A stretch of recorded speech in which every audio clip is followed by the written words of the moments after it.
교회는 지금 안팎으로 여러 가지 위기를 만나고 있습니다. 그런데 외적인 위기보다는 내적인 위기가 사실 더 심각하죠. 대부분의 강대국들은 외환 때문이라기보다는 내분에 의해서 무너진 경우들이 많았습니다. 그래서 공동체 내부의 갈등과 분쟁을 어떻게 해결하는가 하는 것이 아주 중요한 문제죠. 공동체의 리더들은 내부의 문제를 잘 해결하고 공동체를 하나로 만드는 것이 리더십의 아주 중요한 요소라고 하는 것을 알아야 한다는 것입니다. 자, 우리가 살펴보고 있는 이 고린도 교회 내에도 역시 분쟁의 문제가 있었습니다. 10절을 보십시오. 형제들아, 내가 우리 주 예수 그리스도의 이름으로 너희를 구원하노니 모두가 같은 말을 하고 너희 가운데 분쟁이 없이 같은 마음과 같은 뜻으로 온전히 합하라 이야기하고 있습니다. 바울은 주 예수 그리스도의 이름으로 고린도 교회를 향해서 권면하고 있습니다. 고린도 교회 성도들이 같은 말을 할 것을 충고하고 있죠. 자, 이렇게 충고하고 있는 이유는 고린도 교회에 분쟁이 있었기 때문이다, 이렇게 지적하고 있습니다. 그래서 같은 마음과 같은 뜻으로 온전히 합할 것을 말하고 있습니다. 바울은 글로의 집 사람으로부터 고린도 교회의 분쟁 소식을 듣게 됩니다. 11절 보십시오. 내 형제들아, 글로의 집 편으로 너희에게 대한 말이 내게 들리니 곧 너희 가운데 분쟁이 있다는 것이라 이야기하고 있습니다. 글로에라고 하는 이름, 여성의 이름입니다. 그러나 정확하게 어떤 사람인지 성경을 통해서 알기는 어렵습니다. 아마도 로마서 16장에 나오는 베베나 허메 또 네레오 같은 사람들처럼 당시의 자유 계급에 속했던 여인들 중에 한 사람일 것이다, 이렇게 추정하고 있습니다. 그래서 이 글로의 집에서부터 보낸 사람, 그러니까 그 집에 속한 하인이었겠지요. 그를 통해서 지금 고린도 교회가 분쟁 때문에 굉장히 큰 어려움을 겪고 있다라고 하는 소식을 사도 바울이 들었던 것 같습니다. 자, 고린도 교회 내에 있었던 분파가 어떤 상황이었을까요? 12절 말씀 우리 한 번 더 같이 읽어보겠습니다. 내가 이것을 말하거니와 너희가 각각 이르되 나는 바울에게, 나는 아볼로에게, 나는 게바에게, 나는 그리스도에게 속한 자라 한다는 것이니. 고린도 교회에는 크게 4개의 분파가 있었습니다. 하나는 고린도 교회를 개척한 바울을 따르는 사람들이었습니다. 이들은 바울로부터 직접 복음을 듣고 개종했던 고린도 교회 초창기 멤버일 가능성이 많습니다. 둘째는 아볼로파 사람들이었습니다. 이 아볼로라고 하는 사람은 바울을 이어서 고린도 교회에 부임한 사역자였습니다. 알렉산드리아 출신의 유대인이었죠. 이 아볼로라고 하는 사람, 설교를 굉장히 잘하는 사람이었습니다. 그리고 학문에 아주 능통했던 사람이어서 그의 뛰어난 학식 때문에 상당히 많은 사람들이 이 아볼로를 추종하고 따랐던 것으로 보입니다. 세 번째는 게바파 사람들이 있었습니다. 이 게바라고 하는 이름, 베드로의 또 다른 이름이죠. 자, 이들은 아람어를 사용했고요. 예루살렘에서 베드로의 신앙적인 가르침을 받았던 유대인 그리스도인들의 무리였을 것이다, 이렇게 보고 있습니다. 넷째는 그리스도파라고 주장하는 사람들이 있었습니다. 그들은 아마도 예수 그리스도의 교훈을 직접 들었던 사람들이 중심이 되어서 형성이 되었을 것으로 보고 있습니다. 이들은 예수 그리스도 이외의 그 어떤 다른 사도들의 권위도 인정하지 않았습니다. 그리고 그리스도의 말씀을 직접 들었던 자신들만이 진정한 그리스도인이다라고 하는 영적인 우월주의에 빠져 있었던 사람들이었습니다. 여러분, 분명히 바울, 아볼로, 게바 모두 다 훌륭한 영적인 지도자들이었습니다. 게다가 예수님의 가르침을 직접 받았다라고 하는 것 얼마나 소중한 일입니까? 그러나 그런 사람들로부터 가르침을 받았던 교회 안에서 나타났던 모습은 서로 분쟁하고 당파를 나누고 있었다는 것입니다. 아무리 좋은 가르침을 받았다고 할지라도 그들의 신앙생활은 결코 바람직하지 못했다는 것이죠. 예수님의 십자가의 복음이 어떤 것입니까? 주님의 십자가는 원수된 것까지도 하나 되게 하시는 것이 바로 십자가의 정신이죠. 에베소서 2장 16절에 이렇게 말씀합니다. 또 십자가로 이 둘을 한 몸으로 하나님과 화목하게 하려 하심이라 원수된 것을 십자가로 소멸하시고 말씀하고 있습니다. 예수님의 십자가는 둘이 한 몸이 되게 합니다. 하나님과 화목하게 했고요, 원수된 것을 소멸하게 한 것이 예수님의 십자가였습니다.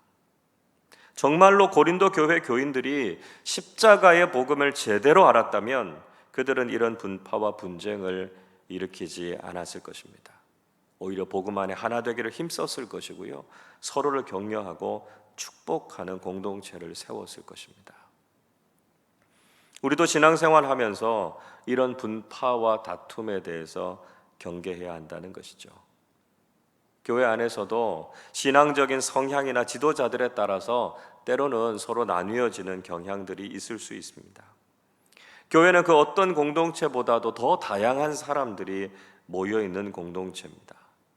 서로의 다름이 있을지라도 교회는 예수 그리스도의 복음 안에서, 성령 안에서 하나됨을 지켜나가야 한다는 것이죠. 교회가 복음에 위배된 것이 아니라면 서로의 다양함 때문에 분열하거나 다투어서는 안 된다는 것입니다. 에베소서 4장 3절은 이렇게 말씀합니다. 평안에 매는 줄로 성령이 하나 되게 하신 것을 힘써 지키라 이야기합니다. 사도 바울은 교회가 평안 속에서 성령께서 하나 되게 하시는 것을 힘써 지켜야 된다 권면하고 있습니다. 왜 그렇겠습니까? 사단이 끊임없이 공동체를 분열시키기 때문이죠. 사단은 공동체 내에 분쟁과 다툼을 일으켜서 교회를 하나 되지 못하게 합니다.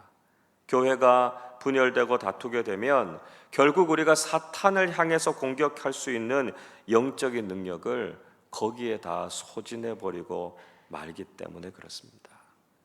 교회를 분열시킨다는 것, 사탄의 일이라는 것을 기억하고 우리는 복음 안에서, 성령 안에서 하나 되고 화목하기 위해서 노력해야 한다는 것이죠.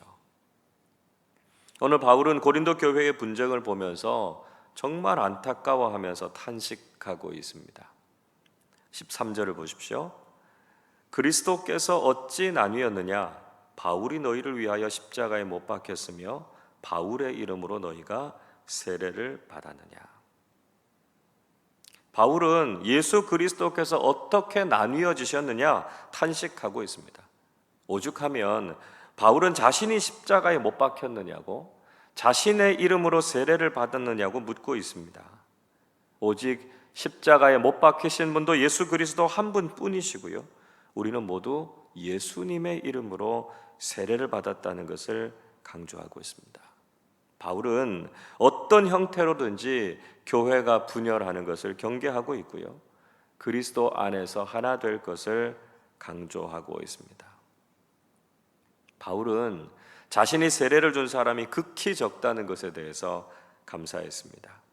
14절의 말씀 보시면 바울은 자신이 그리스도와 가이오 외에는 그 누구에게도 세례를 베풀지 않았다, 그렇게 이야기하고 있습니다. 16절에서도 바울은 스데바나의 집 사람들에게는 세례를 베풀었지만 다른 그 누구에게도 세례를 베풀지 않았다, 이렇게 말하고 있습니다. 예수 그리스도를 믿는 사람들에게 사도나 목회자들이 세례를 주는 일, 분명히 소중한 일이죠.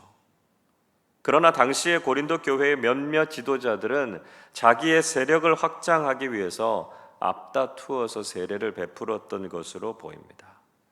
그들은 죄 씻음과 그리스도와의 연합이라고 하는 세례의 본질을 잃어버리고 세례를 자신들의 세력을 확장시키기 위한 도구로 전락시키고 말았다는 것이죠.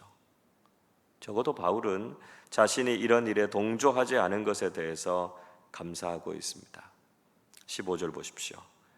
이는 아무도 나의 이름으로 세례를 받았다 말하지 못하게 하려 함이라. 바울은 그 어떤 사람도 자신의 이름으로 세례를 받았다고 말하지 못하게 하려고 했다 이야기하고 있습니다.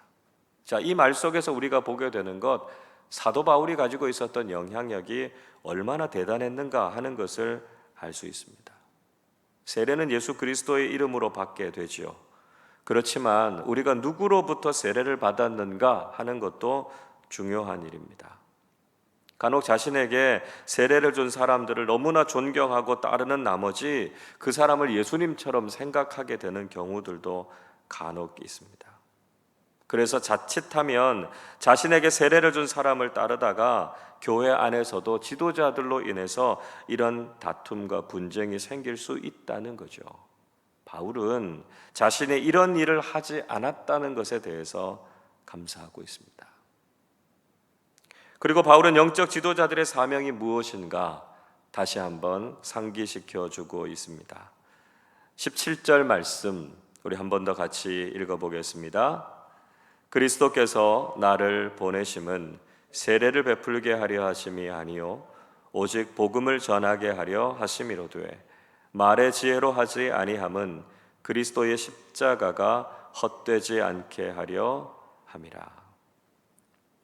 예수 그리스도께서 자신을 고린도 교회에 보내신 목적은 세례를 베풀게 하려 하심이 아니고 오직 복음을 전하게 하려 하심이다 이야기하고 있습니다. 사실 복음을 들은 사람들이 예수를 믿고 그 징표로 세례를 받는 것이죠.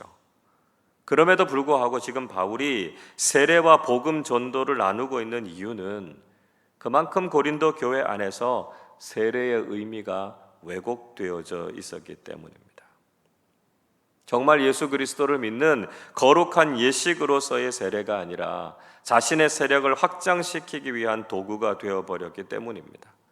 그래서 겉으로는 거룩한 세례를 빙자하고 있었지만 속으로는 교회 내에서 분쟁하고 분파를 조장하는 고린도 교회 내의 관행에 대해서 비판하고 있었던 것이죠. 그래서 바울은 오직 예수 그리스도의 십자가만 전한다 이야기하고 있습니다. 오직 자신을 통해서 십자가의 복음이 바르게 전해지고 예수를 바르게 믿게 하는 일에 집중했던 것이죠. 그래서 예수님의 십자가가 헛되지 않게 하기 위해서 자신이 노력했다는 사실을 강조하고 있습니다. 여러분, 우리는 공동체 내에서 또 신앙생활 속에서 무엇을 조심해야 될 것인가 하는 것을 분명히 알게 됩니다. 우리는 복음과 성령 안에서 하나 되기를 힘써야 한다는 것이죠. 어떤 형태로든지 교회 내에서 팔을 나누거나 분쟁하는 것은 옳지 않습니다. 교회는 절대로 나뉘어져서는 안 되고요. 지도자들은 혹시라도 자신에 의해서 교회에 분파가 생기지 않도록 조심해야 합니다. 우리는 오직 예수 그리스도를 머리로 해서 하나 된 공동체, 그리스도의 몸을 이루어야 한다는 것이죠. 그리고 오직 예수님의 십자가만을 드러내야 한다는 것입니다. 오늘날 분열과 다툼으로 인해서 아픔을 겪고 있는 교회들을 하나님께서 불쌍히 여겨주시고 복음과 성령의 능력 안에서 하나 될 수 있도록 이 새벽 기도하실 수 있기를 바랍니다. 그래서 모든 교회가 하나 되어서 오직 예수 그리스도의 복음과 하나님의 영광을 위해서 더욱더 귀하게 쓰임받기를 위해 기도하는 귀한 시간이 되시기를 바랍니다. 우리 아름다운 교회가 주님의 복음 안에 성령 안에 하나 되어서 오직 예수 그리스도의 십자가만을 드러내는 주님의 몸된 교회가 될 수 있기를 주님의 이름으로 축원합니다. 기도하겠습니다. 죄로 인해 원수되어서 하나님과 멀어진 우리를 십자가의 복음으로 화해하게 하시고 구원해 주신 하나님의 은혜와 사랑에 감사를 드립니다. 우리가 이 놀라운 은혜를 경험했지만 여전히 공동체 속에서 갈등과 분열로 상처와 아픔을 주고받고 있음을 불쌍히 여겨 주시옵소서. 우리가 같은 말과 같은 마음을 갖게 하시고 복음과 성령 안에서 하나 되어서 하나님의 선하신 뜻을 위해 일하게 해 주시옵소서. 이 땅의 모든 교회가 머리 되신 예수 그리스도 안에서 하나 되게 하시고 오직 하나님의 영광을 위해서 쓰임 받게 해 주시옵소서. 갈등과 다툼으로 힘들어하는 교회를 주님의 십자가로 화해하게 하시고 건강하고 성숙한 믿음의 공동체로 거듭나게 해 주시옵소서. 오늘 하루 저희들의 삶이 성령님과 동행함을 통해서 평안하고 복된 하루 되게 하여 주시옵소서. 감사드리며 우리 주님 예수 그리스도의 이름으로 기도하옵나이다. 아멘.